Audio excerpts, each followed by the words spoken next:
You are an educator. You have a choice of virtual worlds. You can go where you choose. What makes SpotOn3D.com different? Our easy press tools make presentation native.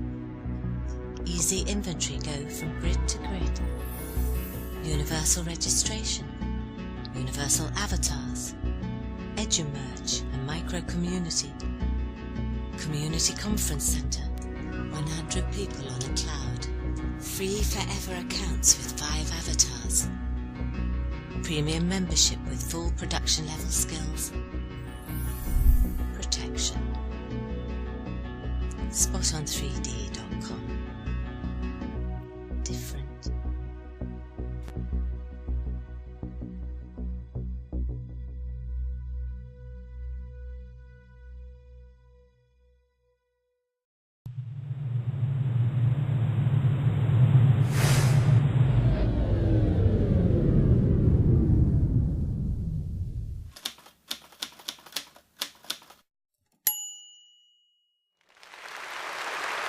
And welcome back to GRIDwrap.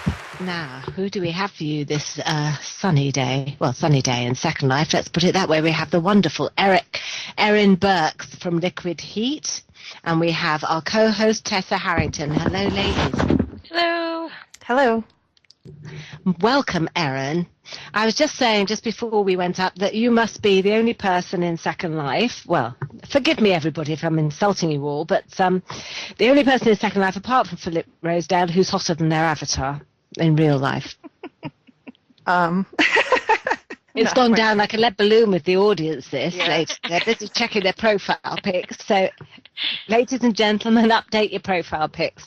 What can I say? Yeah, oh, that's where she saw it. I was wondering. So, Erin, how long have you been wandering the virtual worlds? Myself, I've been in Second Life since 2006, at the end of the year, actually. I worked at Dell Computers in Canada and had noticed in a company newsletter that they went into Second Life, had bought a couple Sims in Second Life, and I'm like, what is this all about? So I went to check it out, and that is basically when my first life ended. So you've never left, basically. No. But it's been pretty eventful for you, hasn't it? I mean, you say you came in 2006. That makes you an old bee as far as I understand it. And it's been tremendously eventful, it seems, and continues to be so. How did you get into forming Liquid Heat? Well, actually, I met my now real-life husband, whose avatar is Slade Christensen. He's my business partner in Liquid Heat. In Second Life, not too long after I got in here, and he'd already been in since 2004, since the early part of 2004. So I was interested right away in building and saw all these wonderful things being made, and he started teaching me about how all of the different tools worked, and then expanded from there to Photoshop and now Cinema 4D, and we started Liquid Heat probably about 6 months after that. Okay, what do you think necessitated it, Erin? Sometimes there's a need, isn't there? Did you see a need in Second Life? Were you filling a niche gap? Well, actually, what our focus was on at the very beginning, and probably a lot now, which is my biggest interest, is medieval and fantasy builds. We've built everything. Science fiction, just normal, modern, and as well as the main focus, though, is medieval and fantasy. And I'm not sure if there was there wasn't anything missing there. There was a lot of that in Second Life. Maybe we just thought that we had something a little different to offer. So tell me something. I see that you script. My husband does. Slade does. Ah, right. Because you're in the scripters groups, aren't you? Yeah. So Yeah, and I know that Slade has scripted with us at times, so, and it's very impressive and a really good man to work with, actually. I find both of you very generous in your time and your attitude towards things. Sometimes it's quite what's the word? I don't know, because sometimes it's over, I can't think of the word actually, but it's quite awesome talking to scripters because it's something that I can't do. I can't concentrate on long enough to actually find a way to do it. I can do very, very simple things, but the idea of going any further than that is something that completely bewilders me. How do you find it yourself? Well, I'm not a scripter myself. My eyes glaze over when I talk to Slade. A lot of times I just say, I'd like this done, and he feels the need to explain to me exactly how it's going to be scripted. And my eyes kind of glaze over, and at the end I just hope that he understood what I was asking for. Oh, it's so refreshing to hear that, because I think so many people make out that they know exactly what everybody's talking about. I just think, my God. Well, his skills are quite advanced as well. The basic LSL, I understand some of it, not some of the more advanced, but he does a lot of web to SL and SL to web and bot creation and all that, and that is way above my head. So how did you two, well, you just met, did you? Did you just bump into each other? I mean, yours is a love story, isn't it, Erin? So, I mean, we're hearing quite a lot of love stories at the moment, which I suppose keeps everybody kind of doing their hair, really. Yeah, definitely. We met in SL. We hadn't known each other before. Honestly, you put me on the spot. I can't even remember where in SL we met. Oh, there's going to be trouble now, isn't there? Well, yeah, we'll have to not. I still probably remember every detail. I'm thinking Svarga for some reason, but I'm not sure if that was it or not. But but yeah, we met in SL and just hit it off. And I'm from Canada, and I moved down to the U.S. here to live with him, and we got married. That's brilliant. All right, now you brought up the Canadian-US thing. How is it living in the U.S.? For the Canadians, because there are quite a few Canadians in NBC, and well, as there are Americans actually, and Canadians seem to comment quite a lot on American politics. I see. Oh yeah, I won't go there because I love my husband and I don't want to have a fight. Okay, well, we'll keep you out of the divorce courts. So now, how did you and Tessa come to know each other? Because it's actually you've formed a sort of partnership, I think, here. Well, you've certainly got involved in Spot on 3D, haven't you? Yes, I actually jumped right in as soon as I heard about Spot On. Actually, Mark Montague is the one that had told me about Spot On, and so I went over right away. He spoke very highly of it. I went over right away to take a look and met Tessa. She was right at the landing spot. Emails. Oh my gosh. Oh yeah, I asked her a lot of questions. Good job. Really impressed I don't think that she anybody answered grilled them. me so much. Oh my gosh, it was like wow. But they were really good questions. So tell me, Erin, when you are looking at virtual worlds, what questions do you ask?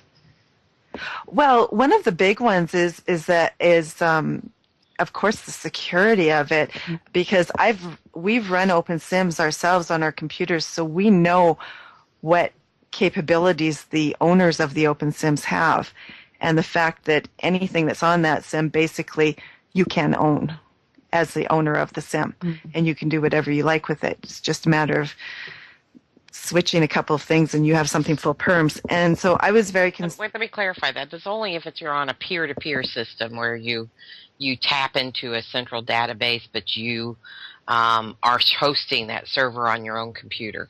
Our region owners don't get that kind of latitude. And that is what, it's that was that's what you're going to say, Erin.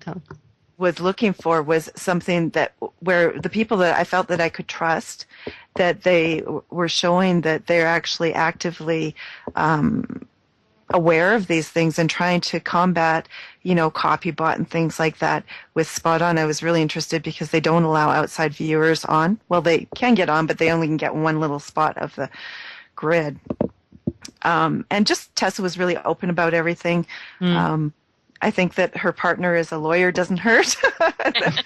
that definitely, and specializes in IP rights. Mm.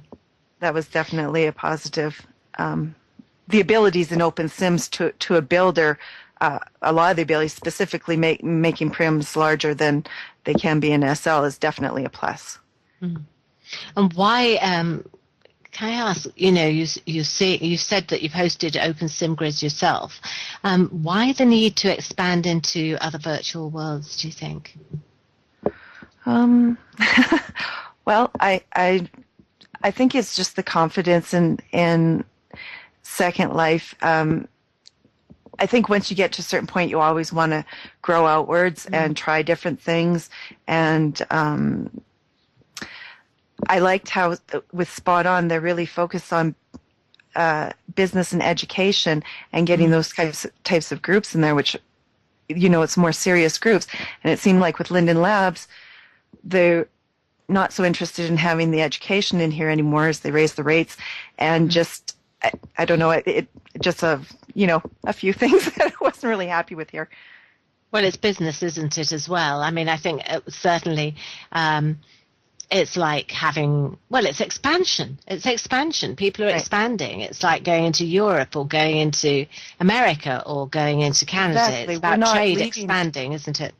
Right. We're not leaving Second Life. We're just expanding into Spot On. Mm. Mm. So, Tessa. Yeah. What are the advantages of having a company like Liquid Heat in Spot On come into your world? Oh, I put her right to work. Oh my God. Was that the idea? She offered, if somebody offers, I'm going to take it up. But she's gone into our EduMerge, which is still in development. We're getting ready to launch. We're really just waiting for the web pages now to get done, our web templates for the portal page, for the registration page and all that. But she just came in and just hit the ground running, and she's just they've done things like that she put these lamps, really a lot nicer lamps than we had, and she put banners on them, and you click this little control box and it'll change to whatever texture, all of them throughout the whole sim. It's just like the most ingenious little thing. I love it. It's like a new toy. And she's changed the whole venue to, mine was really, it was basically, we copied a build from the BizGrid Sims and copied it over. So we didn't want people walking in and getting confused thinking they were still in BizGrid. So it really needed a facelift. And she's really done a lot with that. And she's done a bookstore that I hope she takes on as a real project and links to real books, because that's the ultimate goal of that, is to have a real literary kind of portal inside our educational home spot, because we thought that would be really keen, saying, you can't go to school and not read, at least as far as I know. And it's just been phenomenal in the help she's been giving, and they're just very talented. Liquid Heat, I took a tour with their builds, and they showed me a lot of their skybox work and their corporate work, and how they've done, they have this really cool concert scene, and I just said, y'all are perfect for what we're doing, because what we're doing, it takes these kind of big ideas and big builds, and really well done to make it happen. So we're just feel so excited to have Liquid Heat with us. Well, that sounds really great. Are you going to be doing a medieval grid in there, Erin? Haven't really decided what theme we're going to go with yet. We had done an Elvish one before, and we might go that way. Like, you can kind of mix medieval in with it then. Well, I mean, on that subject, actually, have you run medieval sims yourselves? The only sims we've other than just our store sims, we did for a while have a Harry Potter role play, actually 5 sims. We built the castle and all the extras that go along with it, a little village and everything. Not really interested in doing that again, but that bad, huh?